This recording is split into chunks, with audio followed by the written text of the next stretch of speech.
BJP 14 Padargat Modali Luwajong bai kaisa Swachh Bharat Abhiyan Khlaijak Abu Bakra Khor Agolni Edinogor Tongma Anandamoyi Kali Mutai Togo Arafai Manjaka MP Biplop Kumar Dev Manjaka MLA Jukbidari Sarkar Khubui Kubuni Adongrok Asalo Mutainok Sabsutra Klaibani Bisonti Swachh Bharat ni Samong Butang Cheng Sawirikha MP Biplop Kumar Dev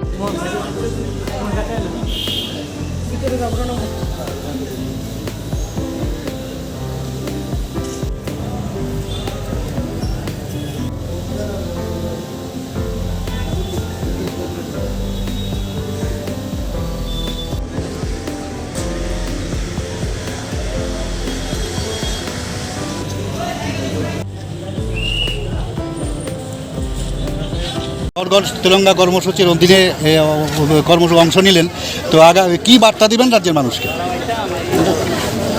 Telenga যে programme আছে তার সঙ্গে স্বচ্ছ ভারত 2014 থেকে মাননীয় প্রধানমন্ত্রী নরেন্দ্র মোদীর নেতৃত্বে ভারতবর্ষের মানুষের এক স্বভাব পরিবর্তন।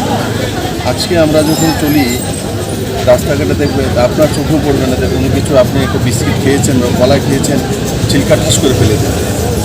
এই পরিবর্তনটা মাননীয় প্রধানমন্ত্রী করেছে।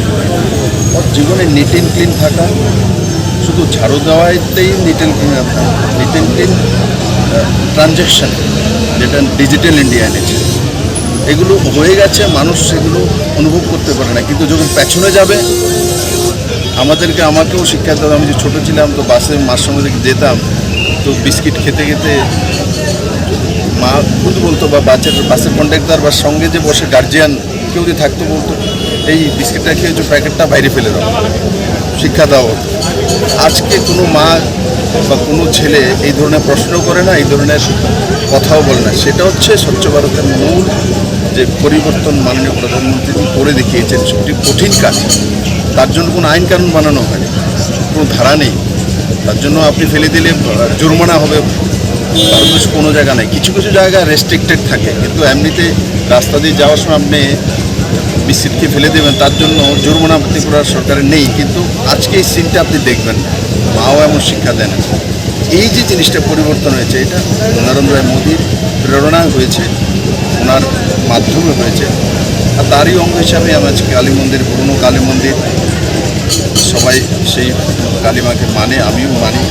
আমার সৌভাগ্য আজকে আমি এখানকার আমাদের লোকপুরে বিধায়িকা মিনাদির সঙ্গে এবং আমাদের ডিস্ট্রিক্ট প্রেসিডেন্ট বসুমতির সঙ্গে এখানে এসেছি। আর আমি আশা করি সেটা আমি যেটা করলাম এটা একটা সিম্বলিক। আমি পুরো মন্দির কোনো পরিষ্কার করিনি, আগেই করা ছিল। যেটা বাস্তব, যেটা এই জিনিসটা যেটা আমি করেছি, এটা দিয়ে সমাজকে বুঝিয়ে দেওয়া যে এগুলো কন্টিনিউয়াসলি করা। অনেক সময় আমরা সময়ের সঙ্গে আমরা যারা এমপি হয়ে যায়, চিফ মিনিস্টার হয়ে যায়, এমএলএ হয়ে যায়, এরা অনেক সময় যদি ওই ধারাতে না থাকে তো মানুষ জনপ্রতিনিধিকে ফলো করে তার লাইফস্টাইল তৈরি করে। তার জন্য এগুলো আমাদের করতে হয়। ভারতীয় জনতা পার্টি এমন একটা পার্টি ভারতবর্ষকে বোঝে, ভারতবর্ষের সিস্টেমকে বোঝে, ভারতবর্ষের কৃষ্টি সংস্কৃতি ব্যবস্থাকে বোঝে। দেখুন, স্বচ্ছ ভারত অভিযানে কংগ্রেস সিপিএম নেই, স্বচ্ছ ভারত অভিযানে ইন্ডি গঠবন্ধনে কেউ নেই। এরা স্বচ্ছ ভারত অভিযান, স্বচ্ছ ভারত করলে তো এদের চলতেই পারবে না। চারা ঘোটালা কে করবে, ইউরিয়া ঘোটালা কে করবে, গোল ঘোটালা কে করবে, রুজি ঘোটালা কে করবে, বীজ ঘোটালা কে করবে, মানে এমন কোনো জায়গা নেই। এরা শুধু করাপশান। তো স্বচ্ছ ভারতের সঙ্গে তাদের কোনো মানসিক সম্পর্কই নেই, কারণ এরা জানে, কারণ এদের রাজনীতিতে আসাই মানে ইনকাম করা। কিন্তু নরেন্দ্র মোদী ও ভারতীয় জনতা পার্টির হাজারো লাখো নেতা যাদের লক্ষ্য হচ্ছে রাষ্ট্রসেবা, দেশমাতৃকার সেবা, সেই মানসিকতা নিয়ে আমরা কাজ করি। আমি আশা করি আপনাদের মাধ্যমে যে কথাগুলো আমি বললাম, আমাদের সমাজের নওজওয়ান, আমাদের বুজুর্গ যারা রয়েছেন, মহিলারা রয়েছেন, ওনারা কন্টিনিউয়াসলি সেই প্রসেসটা নিজের পরিবারের মধ্যে, সমাজের মধ্যে রাখবেন। এতে প্রত্যেকটা ব্যক্তির জাতি, ধর্ম, দলমত নির্বিশেষে লাভ হবে। দেখবেন জীবন একটা বিষয়, যে সবসময় নিট অ্যান্ড ক্লিন থাকে সে অসুস্থ কম হবে, যে সবসময় একটু একটু করে জল পুরো দিন খাবে সে অসুস্থ কম হবে।